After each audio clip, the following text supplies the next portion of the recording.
Hello, Giants fans, and welcome to your Valentine's Views podcast for Friday, December 30th, the last Valentine's Views podcast of 2022.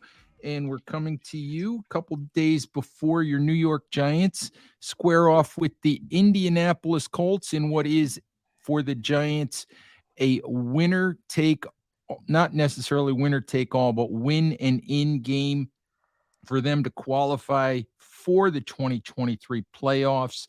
And here to help me break the game down from SB Nation's Indianapolis Colts website, Stampede Blue, is Chris Shepherd. Chris, thanks for hopping on and giving us some time. Yeah, absolutely. Happy to be here. I see you got the pipe working there. A little bit. You're all chilled. You're chilling out there. Got you just taking it easy this evening there. Well, get home from work and yeah, nothing better than sitting around talking some ball. So yeah. All right, there you go. So it's obviously been a rough season for the Colts.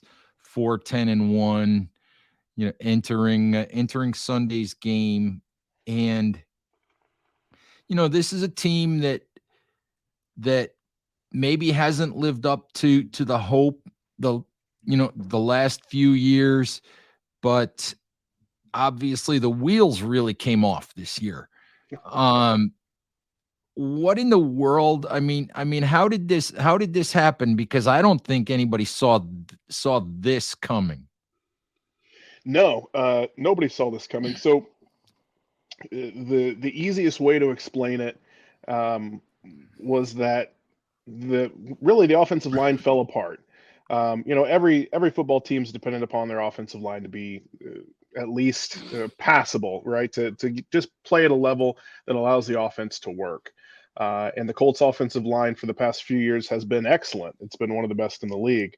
And this year, we went in with, Matt Pryor starting at left tackle. And it didn't take long to find out Matt Pryor was one of the worst left tackles most of us have ever seen play. And we had a right guard. Have you seen Nate Solder or Eric Flowers play, Chris? Listen, I swear to you, I would have taken either of them happily. I would have traded them for their current state. What we saw with Matt Pryor, he doesn't look like an NFL player. He could have been replaced by almost any SEC left tackle, and it would have been an improvement. And that's not hyperbole. He was awful. So you had that mess at left tackle. We had a right guard, Danny Pinter, who was a fifth rounder out of Ball State a few years back. And we were hoping that he was going to be, a starting caliber guard. He is not. So we benched him. We put Matt Pryor at left tackle to right guard. Turns out Matt Pryor is also awful at right guard. So we had those two spots that were bad from the beginning. But what we could kind of predict that a little bit, but what we didn't see coming was that Ryan Kelly, our career good but not great center, was going to look like he was about 10 years older than what he actually is.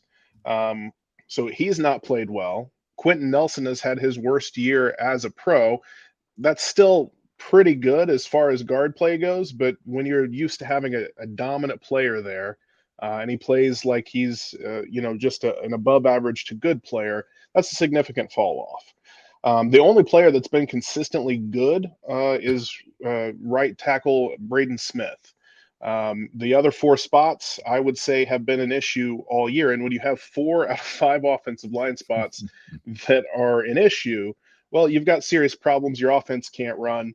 And what you're left with is 4-9-1, a fired head coach, and a former player randomly coaching your team for the back half of the season. So that's how we got here. Well, Giants fans have never been coached by a high school coach, or Giants have never been coached by a high school coach, but we are very familiar with offensive line struggles. So we feel your pain there. And I know Nick Foles felt a lot of pain on Monday night. Probably wished he was still the third string quarterback. That's a much easier paycheck than taking the hits that he took on Monday night. Nick Foles said it himself. They asked him after the game if he was chomping at the bit to play, and he said no. he said no. He said I was here to support Matt Ryan. That was what his job. The only reason Nick Foles came here was because he was friends with Frank Reich. That's it. That's the only. He didn't expect to play. I'm not even sure he's really in game shape. I honestly don't know. But yeah, of course it's a much easier paycheck as the third string than going out there, and he got thrown to the wolves. I feel bad for him. He was not prepared to play. He went out there, he did his best. He did what they asked him to do. He threw it downfield, and well, what happened happened. Yeah, it did not look pretty at all on Monday night against the Chargers. But the offensive line issues, might have been where it started, but obviously I don't think anyone expected it to spiral out of control to the point where Frank Reich got fired. Robert Irsay made the unique decision to hire Jeff Saturday. Just let me ask you this at this point. What is the state of the Colts franchise at this point? Is Robert Irsay just sort of running amok? Does Chris Ballard have any control over what's going on here? What's going on with the franchise at this point? Well, that's $1 million question. Up until this point, since Jim Irsay took over in the early '90s, when he hired it was Bill Tobin, went from Bill Tobin at general manager to then Bill Polian. Once he hired Bill Polian, he was hands off. He was involved with the franchise. He knew what was going on. He was an active owner, but he didn't meddle. He let Bill Polian do his job. Bill Polian did what he did, and the Colts had a great run. Jim Irsay was again hands off when Ryan Grigson was the general manager. Up until last year, week 17-18, Jim Irsay was a hands-off owner with his general manager, Chris Ballard. At that point, Jim Irsay had decided he had seen enough of Carson Wentz. He did not want Carson Wentz on his football team anymore, and he forced Carson Wentz out of off the team, which I don't necessarily disagree with that, but at the same time, he didn't let his people do his job or do their jobs. So when you have an owner that starts meddling, it's tough to know where it starts, where it stops, how far it goes. And at this point, we saw him hire Jeff Saturday after he fired Frank Reich over the phone. He called him on the phone and fired him. And then in the press conference announcing Jeff Saturday, they asked Chris Ballard. Ballard sat there quietly, just looking like Chris Ballard does. And they asked him, they said, how did you guys come to this decision to hire Jeff Saturday? And he does what he always did. He used his Southern charm and that little drawl that he's got. And he did a great job of saying absolutely nothing other than the fact that if you really looked at what he said, it was, yeah, me and Jim fought about this, and then we hired Jeff Saturday. He never said that this was what I wanted. He never said this is, a thing that we agreed to. He just said we fought about it, and then he hired Jeff Saturday. So at this point, I think Irsay is calling the shots, which is troubling. You never want an owner to overstep and to kind of go that far. If he doesn't trust his people to do their jobs, he should fire those people and hire people that he can trust. But frankly, I don't really think I want him choosing a general manager right now. I don't trust him to make a good decision. For all I know, he's going to call Curtis Painter, former backup awful quarterback, and say, "Hey, Curtis, you want to be the GM?" At this point, I don't trust him to make that decision. It's a really weird place to be. And what's terrifying is that I genuinely believe Jim Irsay's made every decision that he's made because he thinks what he's doing is going to help the Colts win games. If you looked at it and you said, well, he did this to lose games intentionally so the Colts would get a better draft pick, that's a really good idea. And part of me would go, yeah, okay, sure, that checks out. But I don't believe that's what he did. I believe he did this because he thought it was going to win them more games, and that's scarier than the thought of an owner tanking a season away.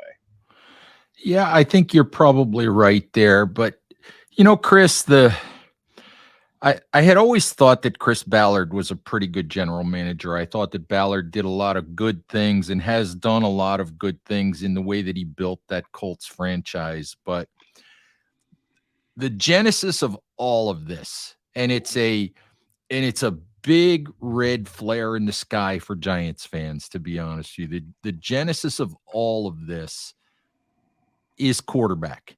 Mhm. And the Colts, since Andrew Luck retired, the Colts have simply not been able to find the right quarterback. They keep going to the veteran at the end of his career looking for one more run. They did it with Phillip Rivers. They've tried Mhm. it. They did it now with Matt Ryan. They tried to resuscitate Carson Wentz, and Carson Wentz happened to the Colts because he is what he is, and that's not going to change. And am I right, really, when I say that the genesis of all of this has been Indianapolis's failure to put the right quarterback in place? Yeah, absolutely.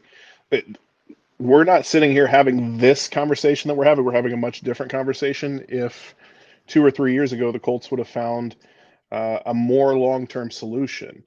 Um, what's amazing is that Frank Reich he finished his coaching career with the Indianapolis Colts with a winning record as head coach, and he did that without ever having the same quarterback in back-to-back seasons. And it kind of got to the point where you just thought that, okay, Frank Reich's going to get some new guy in. He's going to coach him up and get the most out of him. Frank Reich got 24 touchdowns and 7 interceptions out of Carson Wentz. I don't know that anybody else is getting that out of Carson Wentz. And so you just kind of expected that he could just keep doing it. The problem is that you can't grow an offense if you're switching quarterbacks every year. The offense is going to reset to its base so that you can get the quarterback up to speed, so that the quarterback can work with the other guys in the offense, and then you can start to build it again. And by the time you're at the end of the season, the offense has now evolved to fit your quarterback. The quarterback's comfortable with the plays that you're calling. The plays that you're calling are working because the quarterback and the head coach, who is the play caller, they're all working together, and they've got this thing going forward, and they've got a solid offense. Well, what happens when you change that quarterback is that it all resets. So when you come into this season and the offensive line falls apart the way that it does, you don't have anything to fall back on. You've got a quarterback learning a system who's 37 years old. He can't move. So you've got 4 out of 5 offensive linemen letting guys through. You have nothing to fall back on. Your run game doesn't work because, again, the line. So nothing's working. No system is in place that has evolved or changed with the guy running the show on the field. So yeah, if you have a quarterback who's been in the system, I don't even care if it's the right quarterback. I don't care if it's everyone. Colts fans right now are terrified that Derek Carr is going to be in Indianapolis next year. I don't care if Derek Carr is in Indianapolis next year. I care whoever the quarterback is next year. Let's let him be in Indianapolis for 3 years, even if he's terrible. Just bring the same guy back. We'll move forward, and you go out and you try to find the right guy, but just bring the same guy back for a second year and let's see what happens. Oh, would you take Daniel Jones if he fell into your lap? Yeah, absolutely. So I don't think Daniel Jones is a great quarterback. I don't. I don't know how Giants fans feel about Daniel Jones. It depends Um, on which Giants fan you ask. sure. Well, sure, I get that. So But yeah, I think Daniel Jones in the right situation, especially if I know you guys have Saquon, but especially if you can hand the ball off, you can run the ball, and you let him do the things that he's good at, and you try to minimize forcing him to do things that he isn't good at. And I think that Daniel Jones is a fine player. You give him a couple of years in the same system, you can build out that system to his strengths, and I think that you can win with a quarterback like Daniel Jones. Um, but your owner has to let you keep Daniel Jones for more than a year. yeah, it's interesting. I mean, Giants fans, even though they're winning this year, Jones has done a lot of good things, but the one thing he hasn't done is put up big passing numbers because by and large he hasn't been asked to. Mhm. And the Giants have to decide whether to bring him back next year, and who knows what the price tag would be and all of that. But I keep pointing to teams like Indianapolis, teams like Washington, where they don't have a quarterback, teams like the Jets, where they have a really good team. They just don't have a quarterback who can win games. There are several teams, and I'm sure that I'm leaving a few out, but I keep reminding people, look around the league and see what happens when you don't have a quarterback who can function. And the Giants fans who don't want Daniel Jones, I think he's going to be back next year, but they might get what they're wishing for and get a new quarterback. But you get a new quarterback, you're probably taking a step back. You might be taking a step back for 2 years. You just finally had a really good season, which hopefully will end with a playoff berth. But to me, and you're going through it right now, but to me, teams like Indianapolis and all of that, it's just a cautionary tale for Giants fans. Maybe you don't want to mess with something that's working. Right. Yeah, and the thing is, even if Daniel Jones is never Eli Manning, right? Even if he's never that good, he's still a pretty good quarterback. It's hard to replace a guy who is uh, slightly above average. It just is. NFL quarterback it's the hardest position in sports to play for a reason. Um, you know, the last 5 years, I've been able to talk to a lot of Colts fans about a lot of different quarterbacks, and a name would be brought up, and somebody would say something about it, say, "Yeah, this guy's just average, though." And yeah, that guy is just average. Do you know how good that is? Do you know how many teams wish they had an average quarterback? Well, of course we want an Andrew Luck again. Of course we want another Peyton Manning. That would be fantastic, but it's not realistic until that option comes your way, and fate almost just has to line up perfectly for a situation like that to happen. And in the meantime, you need to try to figure out how to win games with the guy that you have. And if Daniel Jones were on the Colts, I would be urging everyone to embrace Daniel Jones and figuring out how to build the team around him to get us to a Super Bowl, because Super Bowls aren't won only with a quarterback, they're won with a good team. And so, that would be my position. Obviously, Giants fans, are going to feel differently. Some of them, but that's what I would suggest. That's probably the cautionary tale, like you talked about, that Colts fans could tell. It's interesting. Let's talk a little bit about Sunday. And when I look at Sunday from a Giants perspective, the Giants haven't won a playoff game since they won that Super Bowl back in 2012. So they've only had one playoff appearance since then, a game that they lost in 2016 to Green Bay.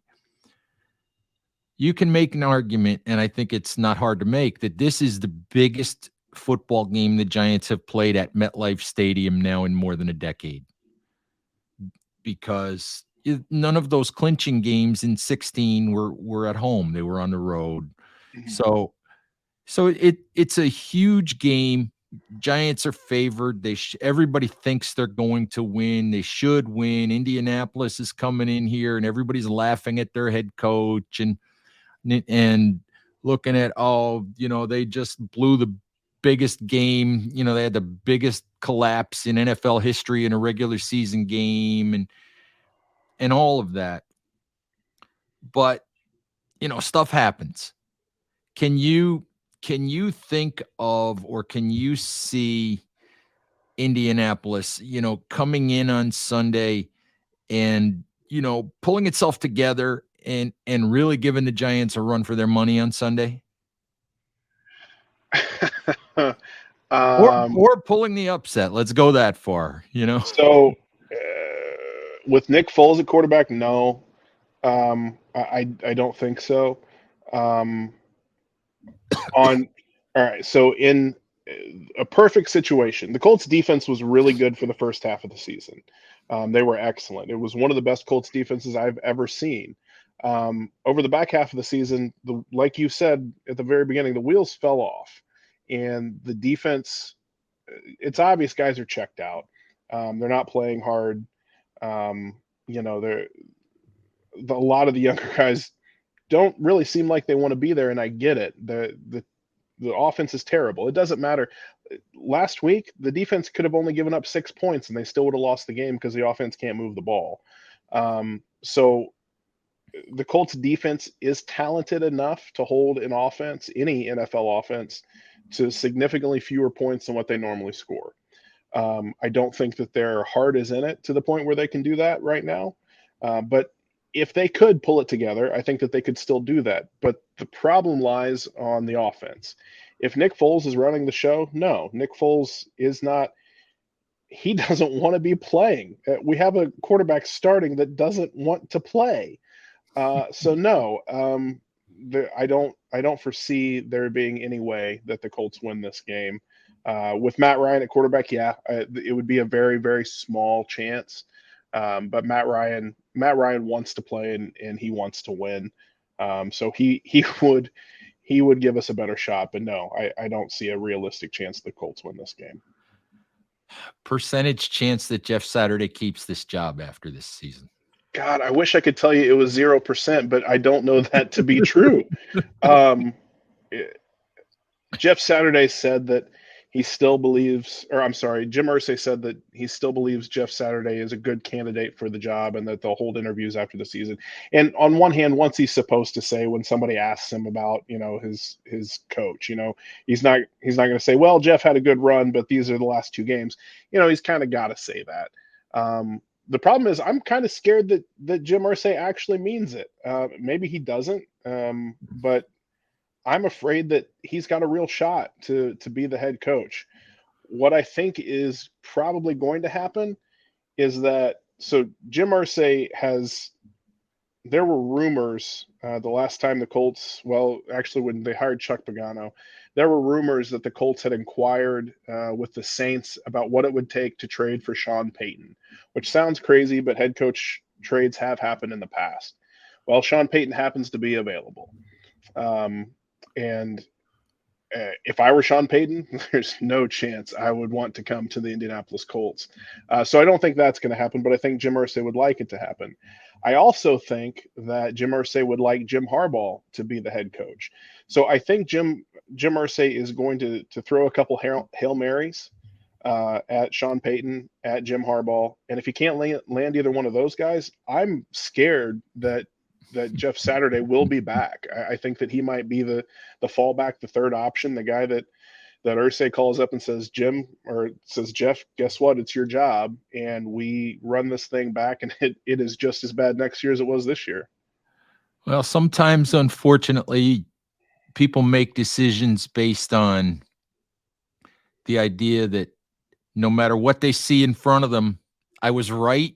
And we're just going to keep doing this until I prove that I was right. And that's Right. kind of what it would sound like if Jeff Saturday got this job.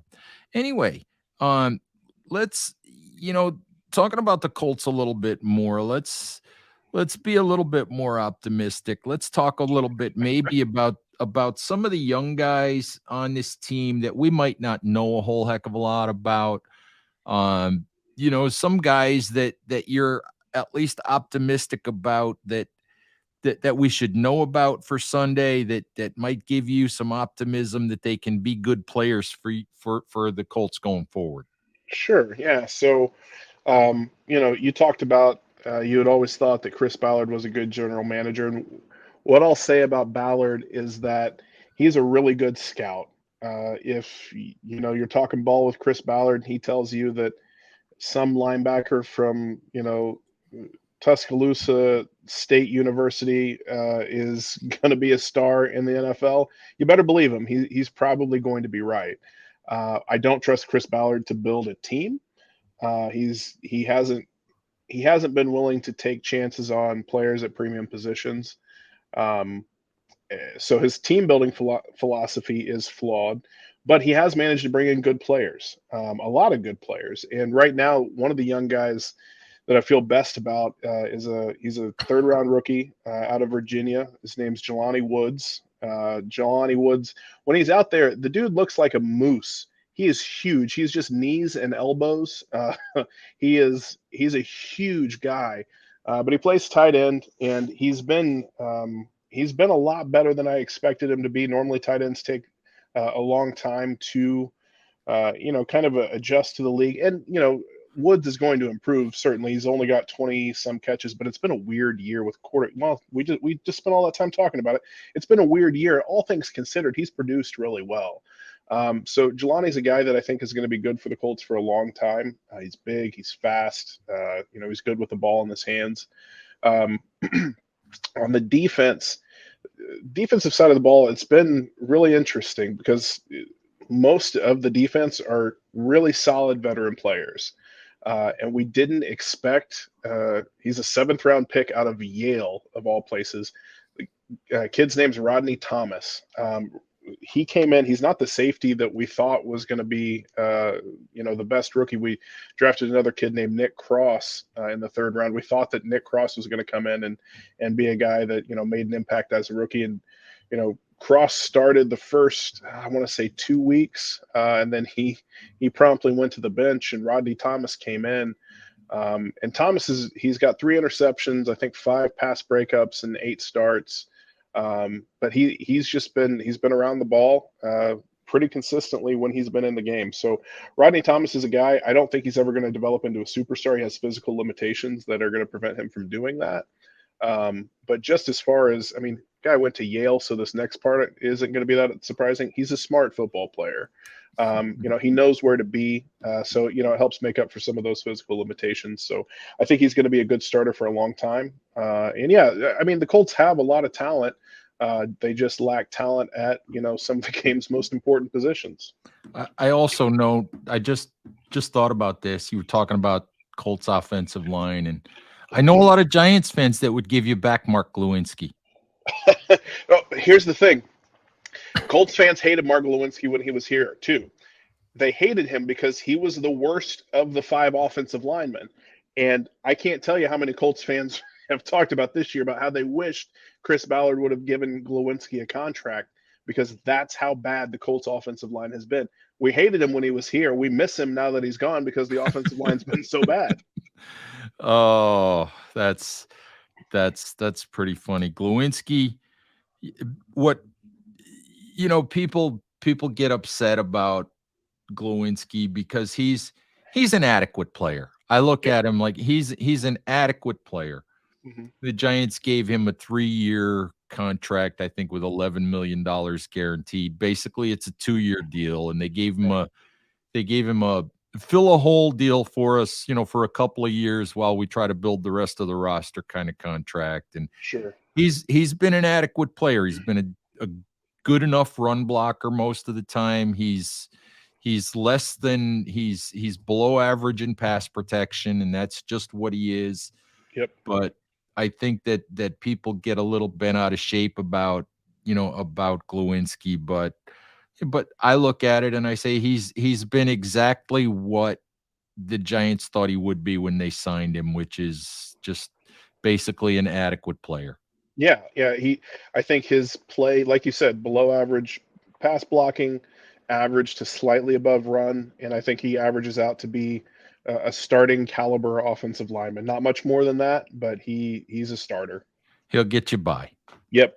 He'll get you by, and that's basically what he's done for the for the Giants so far this year. All right, Chris, I don't have a whole lot more for you. Believe me, I've been down the road you're visiting this year. I've been down that road for the last 5 years. And sure. I know it's no fun to talk about, so I'm not going to make you talk about it anymore. I'm just going to leave you with this. Wink Martindale was asked today, Giants defensive coordinator was asked today, what he thought when he watched the tape from Monday night. He was asked about Nick Foles and what he thought watching the tape from Monday night of what the Chargers did, to Foles with the 7 sacks and all the pressure and all that. And Martindale just said, Martindale, who blitzes more than anybody in the world, said, "There's blood in the water." Yeah. There's blood in the water. Yeah, he's right. and, and he's going to try to circle for it on Sunday. So Yeah, yeah. he's going to try to circle for the carcass on Sunday.